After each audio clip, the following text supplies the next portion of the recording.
الحمد لله وكفى وسلام على عباده الذين اصطفى أما بعد. أعوذ بالله من الشيطان الرجيم. بسم الله الرحمن الرحيم. فخرج عن قومه في زينته قال الذين يريدون الحياة الدنيا يا ليت لنا مثل ما أوتي قارون إنه لذو حظ عظيم. وقال الذين أوتوا العلم ويلكم ثواب الله خير لمن آمن وعمل صالحا ولا يلقاها إلا الصابرون. فخسفنا به وبداره الأرض. صدق اللہ العظیم. میرے محترم بھائیوں اور بزرگوں، کل گزشتہ بات یہ آئی تھی کہ اللہ تعالیٰ نے قلب کو، دل کو پورے بدن کے اعضاء کے لیے حکمرانی کرنے کا مرکز بنایا ہے،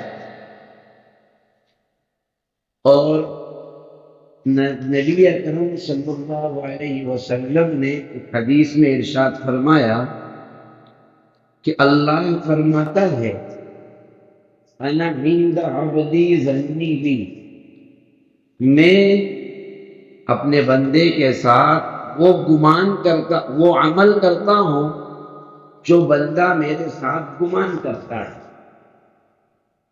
روزے کا مقصد لعلکم تتقون، تمہارے دل سدھر جائیں، تمہارا ایمان بچ جائے اور تم ایمان بچا کر کے دنیا سے جاؤ. یہ روزے کا مقصد ہے. اب ہم دیکھتے ہیں کہ رمضان میں ہماری نیت صبح صادق سے لے کر غروب آفتاب تک اپنے آپ کو بچانے کی ہوتی ہے. دن میں کبھی بھی روزے کی حالت میں کوئی شخص کتنا ہی زیادہ گٹکے پاؤچ کا عادی ہو، کبھی اس کو خیال آتا ہے ظہر کے بعد گٹکا کھانا ہے، کبھی اس کو خیال آتا ہے عصر کے بعد کچھ کھانا ہے، تمباکو والے کو کبھی خیال آتا ہے، جبکہ عام دنوں میں ہمیشہ اس کے منہ میں گٹکا ملے گا، آپ کو ہمیشہ اس کے منہ میں پاؤچ ملے گی. لیکن رمضان میں خیال کیوں نہیں آتا؟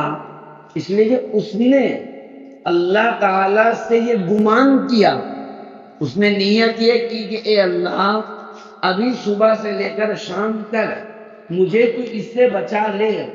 اس نے نیت کر لی کھانے پینے سے بچانے کی، تو اللہ نے جو طلب کا جو سافٹ ویئر تھا اس کے اندر اس کا سوئچ آف کر دیا، وہاں سے اس کا کنیکشن کاٹ دیا، تو جو طلب ہوتی ہے اس کو آ ہی نہیں رہی ہے.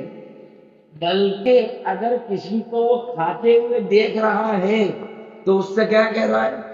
تو شرم نہیں آ رہی رمضان میں گٹکا کھا رہا ہے؟ شرم نہیں آ رہی رمضان میں پاؤچ کھا رہا ہے؟ بتاؤ کر رہا ہے کیوں؟ اس کی نیت یہ ہے کہ اپنوں کو شام تک نہیں کھانا ہے.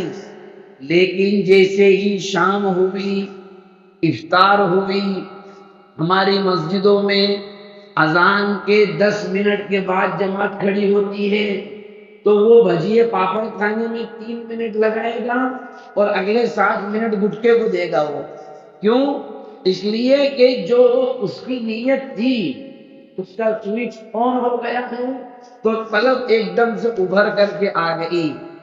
یہ خالی مذاقی انداز میں بیان کرنا مقصد نہیں ہے، بتلانا یہ ہے کہ ہماری نیت جیسی اللہ تبارک و تعالیٰ کے سامنے ہم رکھتے ہیں، اللہ تعالیٰ ویسا ہمارے ساتھ میں معاملہ کرتا ہے.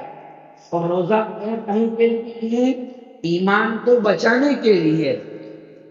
مجھے بتاؤ، اگر آپ تنہائی میں ہیں، کوئی نہیں ہے آپ کے پاس اور سب کچھ رکھا ہوا ہے، فروٹ کھانا پینا، اور دروازے چاروں طرف سے بند ہیں، ایئر کنڈیشن میں آپ بیٹھے ہوئے ہیں، تو سب پانی بھی سامنے رکھا ہوا ہے، پیاس بھی لگ رہی ہے، آپ روزہ ہے.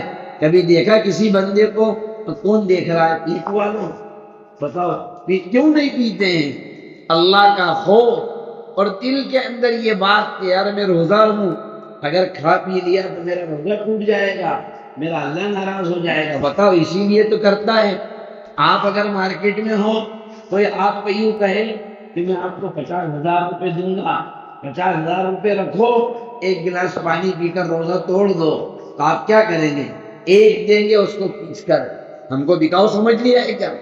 اتنے گرے ہوئے بتاؤ کرے گا کہ نہیں کرے گا؟ کیوں؟ اس لیے کہ اس عمل کی اس کے دل میں عظمت ہے۔ اگر یہ بات ہے تو میرے بھائیوں ہم ایسا کیوں نہیں کرتے کہ اپنے ایمان کو ہر جگہ بچا کر کے چلیں؟ یوں تو ایمان بچا رہے ہیں، لیکن جب دکان پر بیٹھ رہے ہیں تو وہاں جھوٹ بول کر اپنا ایمان بیچ رہے ہیں، دھوکہ دے کر ایمان بیچ رہے ہیں۔ اچھا اب ایک سوال یہ ہے کہ وہاں ہمت نہیں ہو رہی ہے پانی پینے کی، یہاں جھوٹ بولنے کی ہمت کیسے ہو گئی؟ ہمارا پڑوسی پریشان ہے، ہم دیکھ رہے ہیں اس کو پریشان ہوتے ہوئے، لیکن اس کی مدد کرنے کی ہمت نہیں ہو رہی ہے۔ ہم نے لوگوں کو دھوکہ دیا، جس کے کو بھی دھوکہ دیا، ہم چاہتے ہیں کہ اس سے معاملہ صلح کر لے، لیکن نہیں کر پا رہے ہیں۔ کیوں نہیں کر پا رہے ہیں؟ اس لیے کہ بدن میں جو اعضاء ہیں ان کا اور دل کا کمبینیشن جم نہیں پا رہا ہے، یعنی ہارڈ ویئر اور سافٹ ویئر دونوں کی کنیکٹیویٹی صحیح نہیں ہو پا رہی ہے، دونوں کا کنیکشن صحیح نہیں ہو پا رہا ہے۔ دل اندر سے دل کہہ ہی نہیں رہا ہے کہ توبہ کرو، اندر سے دل کہہ ہی نہیں رہا ہے کہ سچ بولو، اندر سے دل کہہ ہی نہیں رہا ہے کہ پڑوسی کی مدد کرو، تو ہاتھ کیسے بڑھے گا؟ زبان کیسے چلے گی؟ پیر کیسے چلیں گے؟ معلوم یہ ہوا کہ اللہ تبارک و تعالی جس عمل کی ہم کو توفیق دے رہا ہے یہ صرف اللہ تبارک و تعالی کا احسان ہے، ورنہ تو قارون کا نام سنا ہے نا؟ قارون کا خزانہ مشہور ہے، اس کا دھسنے کا تذکرہ جو قرآن میں ہے بہت مشہور ہے، عام خاص سب جانتے ہیں۔ آپ کیا سمجھتے ہیں قارون کوئی دنیا دار آدمی تھا؟ قارون جو ہے کوئی جوانی سٹوری آدمی تھا؟ کوئی دادا پہلوان تھا؟ کوئی بھو مافیا تھا؟ کوئی بڑا دقت تھا؟ نہیں، تورات کا حافظ تھا۔ تورات جو حضرت موسیٰ علیہ السلام کو دی گئی کتاب، اس کا حافظ تھا، حافظ پوری تورات حفظ یاد تھی اس کو۔ بتاؤ کتنا بڑا آدمی ہوگا، جو علم والا آدمی ہوا نا۔ لیکن جب اس کو یہ کہا گیا کہ تجھے جو کچھ ملا ہے وہ اللہ کی عطا سے ملا ہے، اور اس نے کیا کہا؟ اوتیتہ علی علم عندی، مجھے جو کچھ ملا ہے میرے اپنے علم سے ملا ہے، مجھے جو کچھ ملا ہے اپنے ہنر سے ملا ہے، میں نے کمایا ہے، میں نے محنت کی ہے، تب جا کر اس مقام پر پہنچا ہوں، اللہ کا اس میں کوئی رول نہیں ہے۔ پھر اللہ تبارک و تعالیٰ نے فرمایا جب تیری نظر میں ہمارا کوئی رول ہی نہیں ہے تو ہم بھی تیرا رول بنا کر کے زمین کے اندر دھسا دیں گے۔ پھر اللہ تبارک و تعالیٰ نے اس کے ایمان کو سلب کر لیا اور روئے زمین میں دھسا دیا اور پوری دنیا کے لیے عبرت کا سامان بنا دیا۔ معلوم یہ ہوا کہ جو کچھ ملا ہے اللہ کی عطا سے ملا ہے، دنیا ملی ہو یا ایمان ملا ہو، دونوں کی قدر اللہ کے حکم کے مطابق کی جائے گی تو بچے گا۔ دنیا میں وہ ایمان والے کے گھر میں پیدا ہو جانا یہ کمال نہیں ہے، ایمان کے ساتھ دنیا سے جانا یہ اصل مقصد ہے۔ ورنہ تو ہم دیکھ رہے ہیں آج ہمارے اجین شہر کے حالات، کتنے لڑکے لڑکیاں مرتد ہو رہے ہیں، کتنے جوان بچے اسلام سے پھر رہے ہیں۔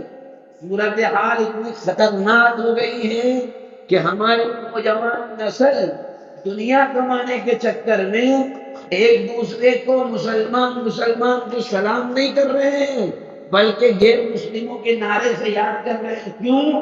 اس لیے کہ سلام کریں گے تو غیر مسلم بچک جائیں گے، گراکی نہیں ہوگی۔ اور یہ بھی اجین میں ہی ہو رہا ہے کہ جو لوگ داڑھی ٹوپی کے ساتھ اپنی شان و شوکت کے ساتھ، اپنے اسلام کے ساتھ آٹو چلا رہے ہیں، اللہ تبارک و تعالیٰ ان کو بھی سواری دے رہا ہے اور ان سے زیادہ دے رہا ہے، وہ ان سے زیادہ خوش ہے۔ کیوں؟ اس لیے کہ دینے والی ذات تو وہ ہے۔ میرے بھائیوں، اللہ نے ایمان دیا ہے، اس کی قدر کرنا ہے، دل کو اللہ کی طرف متوجہ کر کے رمضان المبارک کو کارآمد بنانے کی کوشش کرنا ہے۔ اللہ ہم سب کو کہنے سے زیادہ عمل کی توفیق عطا فرمائے۔ وما توفیقی الا باللہ۔